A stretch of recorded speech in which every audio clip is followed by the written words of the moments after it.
Hello my dear students, welcome back to our application. तो चलिए students, start करते हैं। हम हमारे यूट्यूब के ऊपर जो एमसीक्यू की फ्री लेक्चर लेके आ रहे हैं उसके ऊपर हम लोग ने इससे पहले 20 एमसीक्यू कंप्लीट किया था लॉ के अंदर, ठीक है, बीआरएफ के अंदर। आज कुछ और 21 से स्टार्ट करके जहां तक हो सकते हैं वहां तक एमसीक्यू हम लोग सॉल्व करते हैं। तो ठीक है, तो एमसीक्यू मैं जो अभी आपको दे रहा हूं वो आपको फुल एक्सप्लेनेशन के साथ दे रहा हूं, ठीक है, तो आप अच्छे से उसको करते जाइए। चलिए बताइए क्या है। तो अब जो टॉपिक है वो लॉफुल कंसिडरेशन वाले टॉपिक से एमसीक्यू है। तो यहां पर बोला क्या है, समथिंग इन रिटर्न। देखो, कंसिडरेशन की अगर डेफिनेशन ठीक से पढ़ा ना तो आपको वहां पर देखने को मिल जाता है कि समथिंग इन रिटर्न मतलब कि कंसिडरेशन, ठीक है। तो यहां पर सिंपल सा बात है कि आपका जो आंसर है वो क्या होना चाहिए, बी, ठीक है। चल, तो ये आ गया कंसिडरेशन। और कंसिडरेशन का सेक्शन नंबर भी याद रख लो, ठीक है, सेक्शन 2D है, ठीक है। तो कंसिडरेशन मीन्स का समथिंग इन रिटर्न, हम कुछ वापस बदले में दे रहे हैं। जैसे तुम लोग हम मुझे फीस पे कर रहे हो तो ये मेरे लिए कंसिडरेशन हो गया, और उसके बदले में मैं आपको पढ़ा रहा हूं, ये आपके लिए कंसिडरेशन हो गया। जो बच्चे यहाँ पर बैठे हैं वो सब मेरे पास पढ़ रहे हैं, मुझे फीस दे के पढ़ रहे हैं, ठीक है, तो ये मेरे लिए कंसिडरेशन है। और आपके लिए कंसिडरेशन क्या है, जो मैं आपको पढ़ा रहा हूँ, ठीक है। वैसे ही हर चीज में होता है और इसी चीज को हम लोग कॉन्ट्रैक्ट बोलते हैं। चलो, ओके।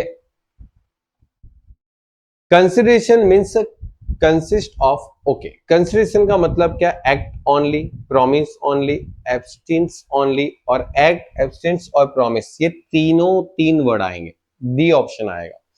कंसिडरेशन की डेफिनेशन अगर पढ़ोगे ना तो तीनों तीन वर्ड मिल जाएंगे अंदर आपको, ठीक है। तो ये रहा आपका आंसर डी, ठीक है, तीनों तीन मिलेगा कि कंसिडरेशन जो है उसमें तीनों तीन वर्ड आने चाहिए, ठीक है। चलो, विच of the following is the requirement of valid consideration. अच्छा, वैलिड कंसिडरेशन के लिए कौन सी चीज जरूरी है बताओ। चलो, it must be a legal, it must be a immoral, it must be a real और लॉफुल, और it must be always in money, ठीक है। मतलब कंसिडरेशन क्या हमेशा पैसे में ही होना चाहिए, ठीक है। तो देखो, इलीगल तो नहीं होना चाहिए कंसिडरेशन, ठीक है, तो ये बात तो यहीं पे गलत हो गई, इसको छोड़ दो। इमोरल भी नहीं होना चाहिए, ये भी गलत हो गया। और कंसिडरेशन जरूरी नहीं कि हमेशा पैसे में ही हो, ठीक है, हमेशा पैसे में ही हो ऐसा जरूरी नहीं है कंसिडरेशन। समझो मैंने कुछ चीज किसी को दिया और उसके बदले में उसके पास से कोई चीज ले लिया, जैसे बार्टर सिस्टम जैसे हो गया, ठीक है, मैंने बदले में कुछ दिया, उसने बदले में मेरे को कुछ दिया, तो बस वो भी कंसिडरेशन ही है। लेकिन यहां पर क्या बोला, ऑलवेज बी मनी, नहीं, ऑलवेज नॉट इन मनी। ऐसा भी हो सकता है कि भाई मैंने कुछ सर्विस प्रोवाइड की और उसके बदले में मैंने कुछ गुड्स ले लिया, चलेगा। तो यहां पर आपका जो बोला गया टॉपिक है उसके हिसाब से आंसर सी बनता है। इस तरीके से एमसीक्यू हम लोग कर सकते हैं, ठीक है। तो हो गया, तो कंप्लीट, इसमें अभी कुछ जरूरी नहीं है। हाँ, अब पार्टी, कंपेटेंसी ऑफ द पार्टी के कॉन्ट्रैक्ट करने के लिए कौन सी पार्टी है जो कौन सी पार्टी ऐसी है जो कॉन्ट्रैक्ट कर सकती है, ठीक है। Competency of the party, the person is a competent to the contract if he या तो सी इज बिलो 18 ईयर। अच्छा देखो यार, कॉन्ट्रैक्ट कौन कर सकता है, क्या 18 साल से कम उम्र वाला कॉन्ट्रैक्ट कर सकता है, तो नहीं, ये तो पहले पढ़ के गलत। अनसाउंड माइंड, अनसाउंड माइंड का मतलब क्या हो गया, जो पागल आदमी है, जो जिसका दिमाग फिर गया है, ठीक है, पागल आदमी, अनसाउंड माइंड। तो ये क्या कॉन्ट्रैक्ट कर सकता है, तो बोले सर नहीं कर सकता। 18 ईयर और above, okay, of the sound mind and not disqualify by law, not disqualify by law मतलब कोई भी ऐसा व्यक्ति है जिसको किसी कायदे के हिसाब से डिस्क्वालीफाई कर दिया है, ठीक है, डिस्क्वालीफाई कर दिया है, तो वो भी आदमी कॉन्ट्रैक्ट नहीं कर सकता। जैसे एक एग्जांपल कि समझो किसी आदमी को किसी क्राइम केस में गिल्टी प्रूव कर दिया कि भाई ये दोषी है, ठीक है, उसको जेल की सजा हो गई, तो वो डिस्क्वालीफाई बाय लॉ हो गया, मतलब लॉ हो गया, अब वो कॉन्ट्रैक्ट नहीं कर सकता जब तक वो जेल में, ठीक है। तो यहां पर 18 ईयर का आदमी होना चाहिए, ठीक है, या फिर औरत होनी चाहिए, ठीक है, साउंड माइंड मतलब वो दिमाग से थोड़ा अच्छा होना चाहिए, पागल नहीं होना चाहिए, अनसाउंड माइंड हो जाएगा मतलब। और कोई भी लॉ के हिसाब से वो डिस्क्वालीफाई नहीं होना चाहिए, नॉट डिस्क्वालीफाई। तो ऐसा ही आदमी कॉन्ट्रैक्ट कर सकता है, तो यहां पर आंसर आ जाएगा सी। और ऑलवेज अ बिजनेसमैन नहीं, ऐसा नहीं होता, ऐसा जरूरी थोड़ी कि कोई बिजनेसमैन ही कॉन्ट्रैक्ट कर सकते, ठीक है, जरूरी थोड़ी है। तुम बच्चे हो, तुम स्टूडेंट हो, कॉलेज में पढ़ रहे हो, ठीक है, बिजनेसमैन नहीं हो तो भी कॉन्ट्रैक्ट तो कर ही सकते हो। 18, लेकिन ध्यान रखना ये तीन कंडीशन तुम्हारी फॉलो होनी चाहिए। तुम 18 साल से ऊपर के हो, तुम साउंड माइंड के हो, तुम किसी भी लॉ के हिसाब से डिस्क्वालीफाई नहीं हो। ओके, तो ये आपका एक्सप्लेनेशन है, आप पढ़ लेना। चलो, according to the chapter the contract with the minor. अच्छा, कॉन्ट्रैक्ट विद द माइनर, अगर तुम माइनर के साथ कॉन्ट्रैक्ट करते हो तो क्या वो कॉन्ट्रैक्ट वॉइड है, वॉइडेबल है, वॉइडेबल ओनली है, या फिर इलीगल है? ठीक है, क्या होना चाहिए? माइनर के साथ अगर तुम कॉन्ट्रैक्ट करते हो तो क्या वो वैलिड है, वॉइड है, वॉइडेबल है, या इलीगल है? तो माइनर के साथ कॉन्ट्रैक्ट है ना, वो वॉइड है। ध्यान रखना, आपको एक सवाल भी पूछते हैं कि contract with minor is void, ठीक है, या तो agreement with minor is void, explain with, ठीक है, जो भी उसके एलिमेंट्स है, जो भी उसके टॉपिक है उसके साथ एक्सप्लेन करना।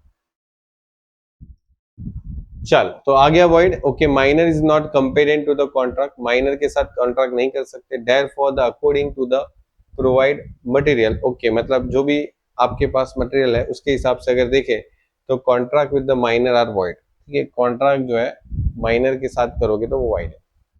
The object of a valid contract must B, अच्छा माइनर का मतलब तो पता है ना, 18 साल से कम उम्र। हाँ, the object of the valid contract, the object of the valid contract must be legal, illegal, immoral, lawful and against the public policy.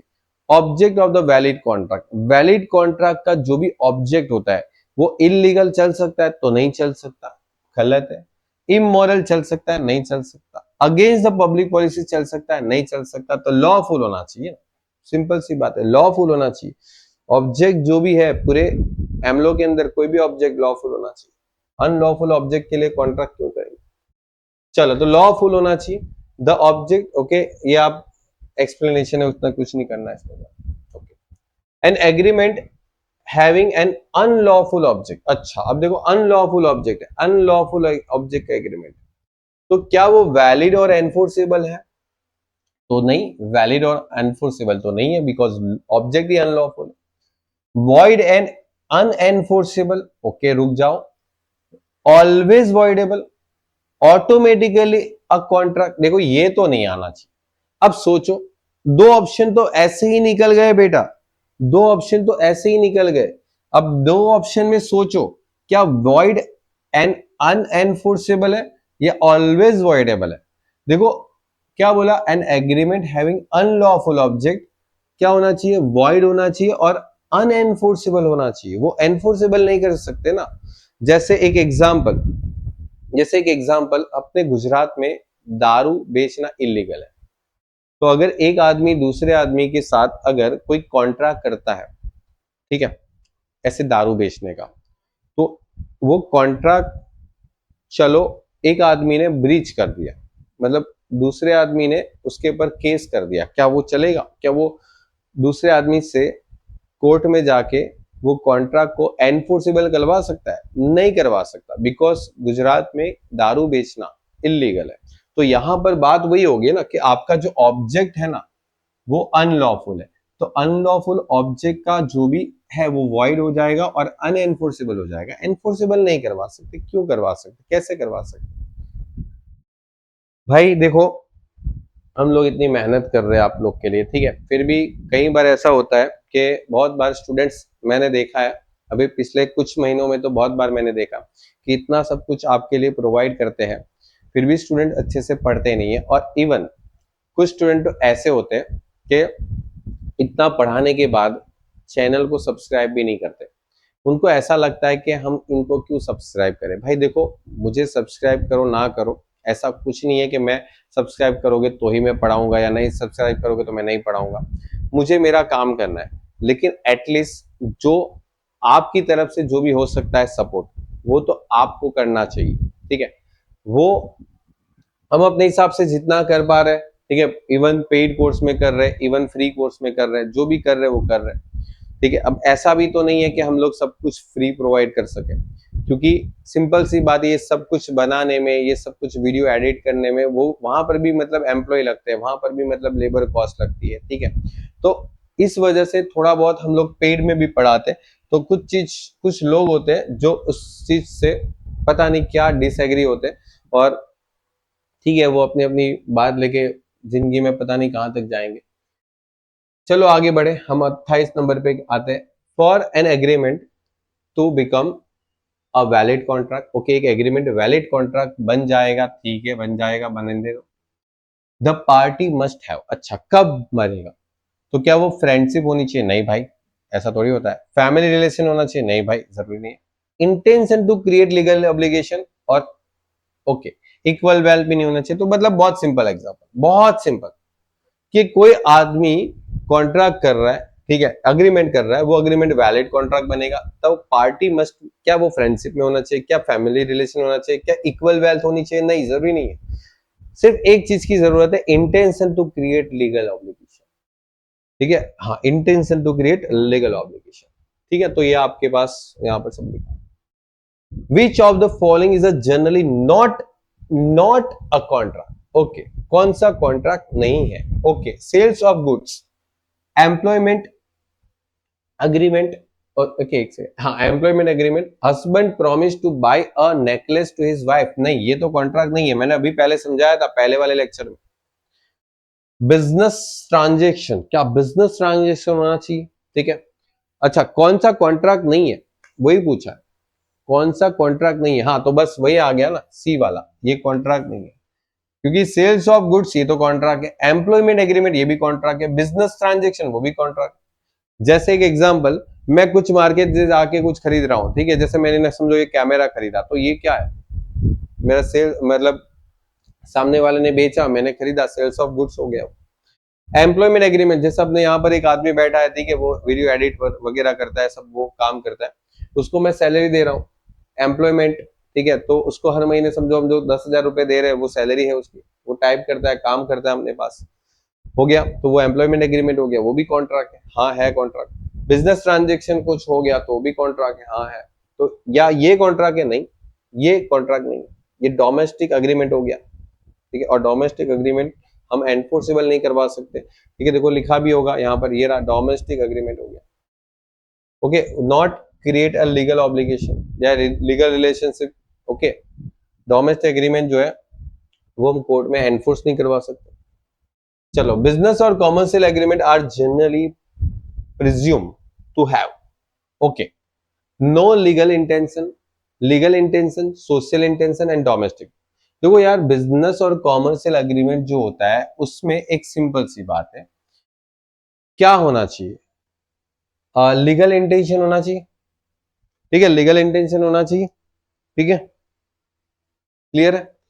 No legal intention होगा तो फिर बिजनेस कॉमर्शियल एग्रीमेंट ही नहीं बनेगा, ठीक है। तो सिंपल सी बात है, थोड़ा सा कॉमन सेंस लगाओगे तो भी कुछ ना कुछ एमसीक्यू सॉल्व हो जाते हैं। देखो, मैंने आपको बोला ना कि कुछ एमसीक्यू बहुत इजी भी होंगे, कुछ एमसीक्यू टफ भी लगेंगे, क्योंकि मैंने हर, जहां से जो आ रहा है, जहां से जो मिल रहा है, जहां से जो भी बन सकता है वो बना दिया, ठीक है। फिर देखने नहीं गया कि भाई ये इजी है हार्ड है, जो भी जैसा रहा, क्योंकि पढ़ाना है, ठीक है, अभी इतना कम टाइम है, अब वो देखने जाएंगे तो कहाँ काम चलेगा। The term of agreement must be, okay, जो टर्म ऑफ अग्रीमेंट होता है, मतलब अग्रीमेंट का जो समय होता है, ठीक है, वो vague, ambiguous, certain, clear and defined and secret. अच्छा, जो टर्म मतलब यहाँ पर टाइम की बात हुई है, क्या हुई है? टर्म मतलब टाइम की बात हुई है, time.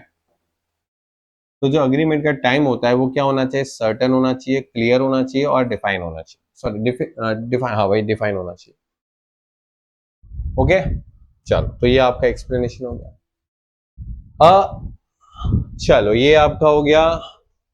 A agree to sell 100 ton of oil to B, okay, B को बेच रहा है, but does not specify the types of oil, okay, oil कौन से टाइप का है वो बता नहीं रहा है, बस उसने ये बोला कि ए अग्री हो गया कि भाई मैं तेरे को 100 टन ऑयल बेचूंगा बी को, ठीक है, लेकिन अभी तक ये नहीं बताया कौन सा ऑयल कौन सा बेचेगा, तो क्या ये अग्रीमेंट वॉइड वैलिड है, void due to the uncertainty है, वॉइडेबल है या इलीगल? देखो इलीगल तो नहीं है, क्योंकि यहां पर कोई ऐसे इलीगल काम तो नहीं कर रहा है, ठीक है, यहां पर कोई ऐसा इलीगल काम तो नहीं कर रहा।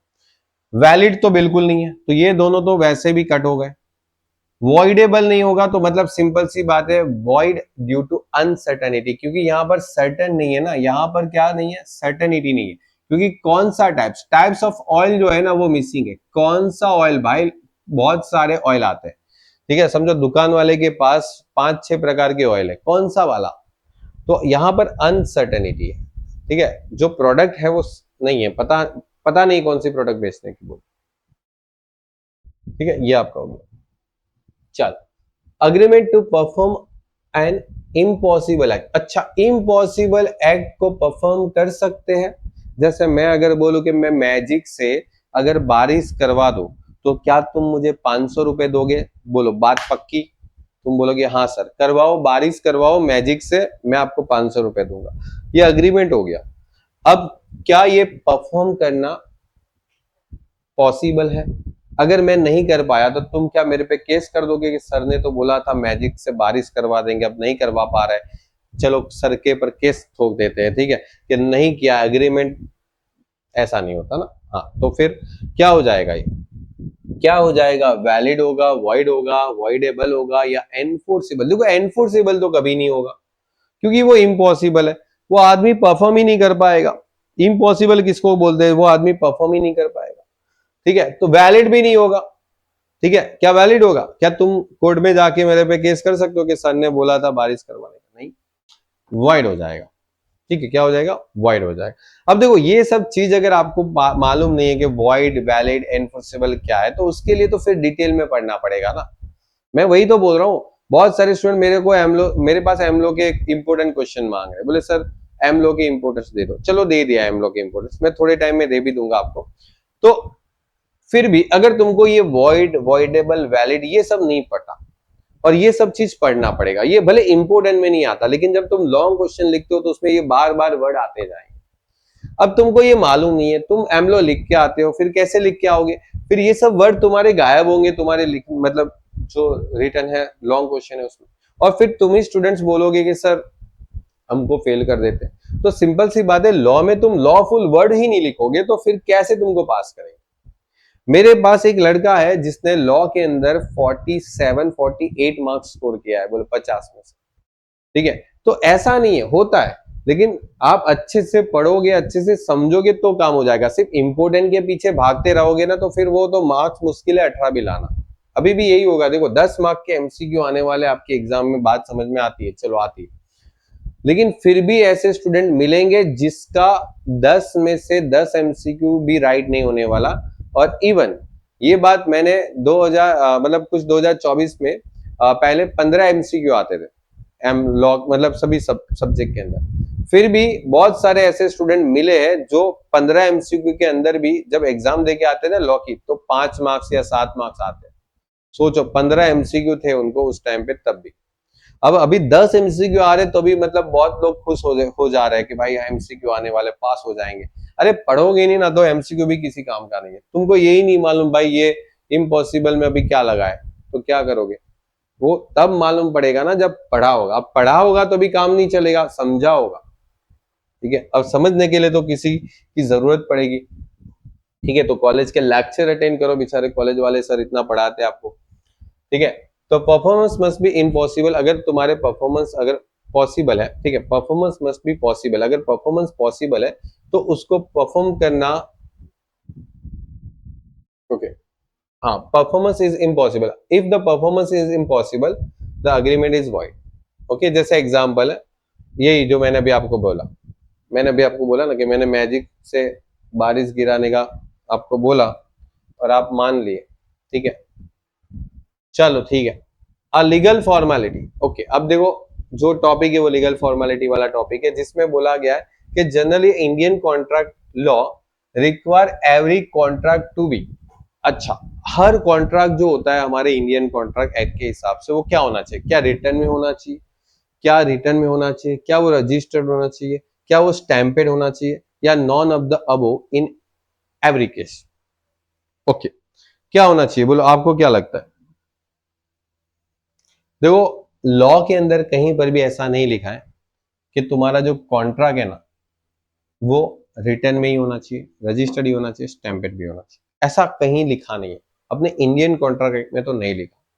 तो none of the above in every case, ठीक है, कहीं पर ऐसा लिखा नहीं है। हाँ, ये बात अलग है, जैसे अगर मैंने बोला ना कि अपने इंडिया में दूसरे भी बहुत सारे लॉ है, ठीक है, जैसे प्रॉपर्टी रजिस्ट्रेशन जो होती है वो तो आपको रिटर्न में ही करना पड़ेगा, उसका रजिस्ट्रेशन भी करना पड़ेगा, उसका स्टैंप स्टैंप भी होना चाहिए proper.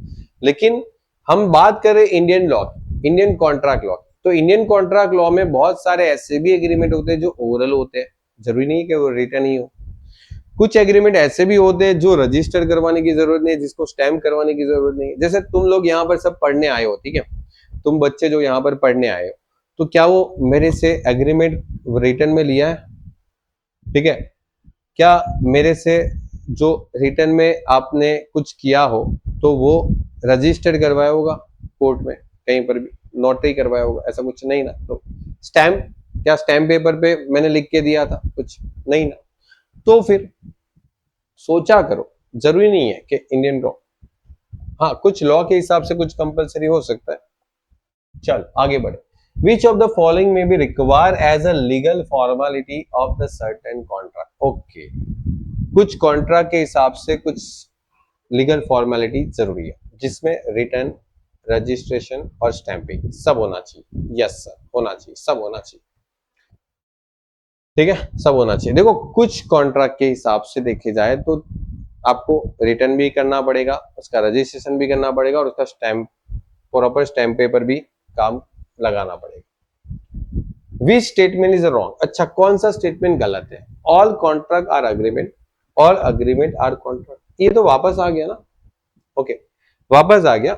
All contract are agreement, all agreement are contract, contract is narrow term than agreement and contract must be enforceable by law. Okay, तो which is a wrong, गलत कौन सा? ओके, तो ऑल कॉन्ट्रैक्ट आर अग्रीमेंट, ये तो right दिख रहा है मेरे को, और ऑल अग्रीमेंट आर कॉन्ट्रैक्ट नहीं। देखो, सारे अग्रीमेंट कॉन्ट्रैक्ट नहीं बनते, मैंने आपको आगे भी बोला था कि सारे अग्रीमेंट कॉन्ट्रैक्ट नहीं बनते, कुछ सोशल और डोमेस्टिक एग्रीमेंट हो सकते हैं जो कभी कॉन्ट्रैक्ट नहीं बन सकते।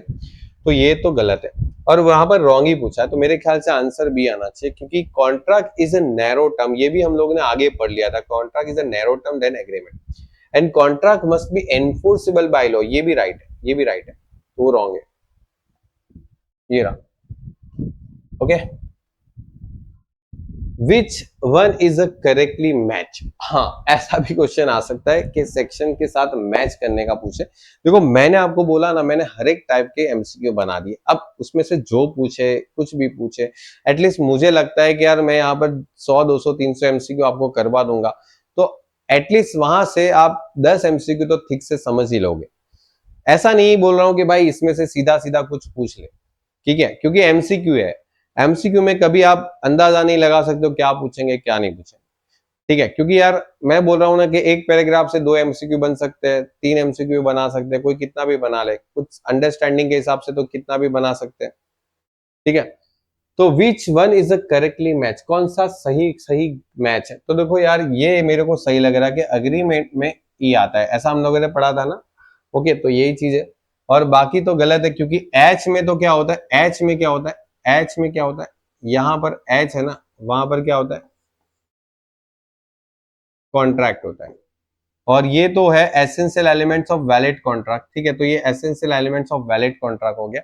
और बी में कॉन्ट्रैक्ट नहीं होता, कॉन्ट्रैक्ट किसमें होता है, एच में होता है, तो मतलब बहुत गलत गलत दिया है इसमें। तो आपका आंसर यहाँ पर सही करेक्टली कौन सा मैच है, ठीक है, तो करेक्टली मैच जो है वो ये है, ठीक है, क्योंकि यहाँ पर हम लोगों ने ऐसा पढ़ा था ना, याद करो। ओके, क्योंकि कॉन्ट्रैक्ट का जो सेक्शन है वो 2H है, ओके, और यहाँ पर 2B लिखा है। अब 2B किस में आता है, प्रॉमिस में आता है, ठीक है, एक्सेप्टेंस में आता है।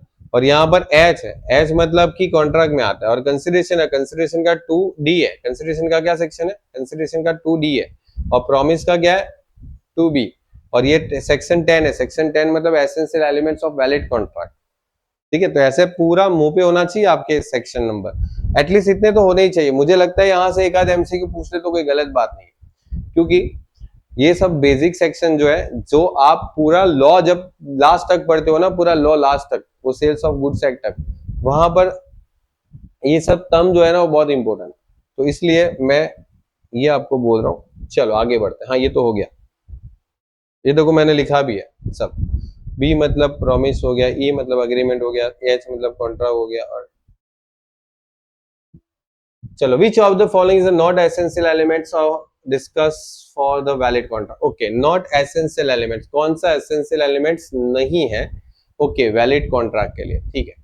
तो कंपेरेंट पार्टी ये तो है, लॉफुल कंसिडरेशन ये भी है, लॉफुल ऑब्जेक्ट ये भी है, म्यूचुअल फ्रेंड्स ये नहीं है, ये जरूरी नहीं है। किसी कॉन्ट्रैक्ट को वैलिड करने के लिए इसकी कोई जरूरत नहीं। क्या किसी दो व्यक्ति के बीच में फ्रेंडशिप होगा तभी वो कॉन्ट्रैक्ट वैलिड है? नहीं भाई, ये सब चीज जरूरी है। कॉन्ट्रैक्ट का एसेंशियल एलिमेंट्स के लिए ये सारी चीजें जरूरी है, वो डी वालों की कोई जरूरत नहीं है, ठीक है। निकालो उसको म्यूचुअल फ्रेंडशिप, ठीक है। चलो हो गया। If any essential elements required for the valid contract is missing, okay, कोई भी essential elements missing है valid contract, तो वो agreement जो है वो क्या हो जाएगा भाई बताओ, क्या हो जाएगा? Automatically valid? अरे बाप रे, ऐसा थोड़ी होता है। void और voidable, always illegal, अब promise only नहीं, बोलो क्या हो जाएगा? आपको क्या लगता है? देखो ऑटोमेटिकली वैलिड तो कभी नहीं होगा, क्योंकि वो एक आधा मिसिंग है ना, सब बोला ना कि essential elements of valid contract में कुछ भी मिसिंग है, कुछ भी मिसिंग है, तो वो आपका जो कॉन्ट्रैक्ट है वो या तो वॉइड बना देगा या तो वॉइडेबल। ऐसा जरूरी नहीं कि वो इलीगली बनाए, नहीं, ठीक है। और डी वाले पॉइंट का कोई मतलब नहीं बनता। चलो ऐसा भी सवाल आ सकता है भाई साहब कि एक पूरी चेन पूछ ले आपको, which sequence correctly present relationship. Okay, कौन सी सीक्वेंस करेक्ट है? तो देखो भाई, पहले कॉन्ट्रैक्ट बनता है, फिर एग्रीमेंट बनता है, फिर ऑफर बनता है। भाई ये तो गलत है, ऐसा थोड़ी होता है। नहीं, पहले ऑफर, फिर एक्सेप्टेंस, एग्रीमेंट और फिर कॉन्ट्रैक्ट। ओके, ये थोड़ा थोड़ा सही लग रहा है। अग्रीमेंट ऑफर नहीं, पहले एग्रीमेंट कैसे बन गया? पहले सीधा एग्रीमेंट बन गया, ऑफर नहीं किया मैंने, कुछ ऑफर नहीं किया, सामने वाले ने एक्सेप्ट नहीं किया, एग्रीमेंट कैसे बन गया? नहीं भाई, ऐसा भी नहीं होता। एक्सेप्टेंस, और अच्छा ये एक्सेप्टेंस पहले देख, एक्सेप्टेंस पहले कैसे हो गया? मैं ऑफर नहीं करूं, मतलब कोई बिना ऑफर से सीधा एक्सेप्ट कर लिया, पहले होता है क्या ऐसा? नहीं, तो ये भाई दो गलत है। तो मतलब लॉजिक पता हो ना तुमको, तो भाई तुम कहीं पर भी तीर मार सकते हो, वैसा काम है। अगर तुमको लॉजिक पता होना चाहिए, तुमने अगर ठीक से समझा है ना हर चीज को कि भाई ये पहले होता है वो बाद में होता है, तो सब हो जाएगा। अब देखो यहाँ पर अग्रीमेंट पहले आ गया, मतलब कैसे हो गया? नहीं, गलत है। फिर यहाँ पर एक्सेप्टेंस पहले आ गया, ऐसा कैसे हो गया? गलत है। तो सिंपल सी बात है, पहले ऑफर होता है, फिर एक्सेप्टेंस होता है, अग्रीमेंट बनता है, कॉन्ट्रैक्ट हो जाता है। और यहाँ पर देखो मैंने बहुत अच्छे से बताया कि पहले offer, acceptance, agreement, legal enforceable, फिर कॉन्ट्रैक्ट। अब ये चीज लिखा नहीं था लेकिन चलेगा, ठीक है। हो गया खत्म, टाटा बाय बाय, हो गया। 40 एमसीक्यू हम लोगों ने चैप्टर 1 और 2 से कंप्लीट कर लिए। अब चैप्टर 2 से लेके आएंगे, जिसमें चैप्टर का नाम है आपका ऑफर और एक्सेप्टेंस। तो उसके एमसीक्यू हम लोग नेक्स्ट किसी लेक्चर में करेंगे। तब तक के लिए स्टूडेंट्स, अगर वीडियो अच्छा लगता है, समझ में आता है, फ्रेंड सर्कल को शेयर किया करो और हमारी चैनल को सपोर्ट करो, चैनल को सब्सक्राइब करो, और अपने फ्रेंड सर्कल में F5 बीकॉम, S5 बीकॉम के जो भी स्टूडेंट्स हैं उनको भी आप इन्फॉर्म करो। और देखो, मिनिमम फीस पे अगर आप हमारे पेड कोर्स को भी लेके अगर स्टडी करते हो तो रिजल्ट बहुत अच्छा आता है, ठीक है, क्योंकि बहुत सारे स्टूडेंट ऐसे से पढ़ के बहुत अच्छा रिजल्ट लेके आते हैं। Okay, good bye, take care, मिलते हैं नेक्स्ट लेक्चर में।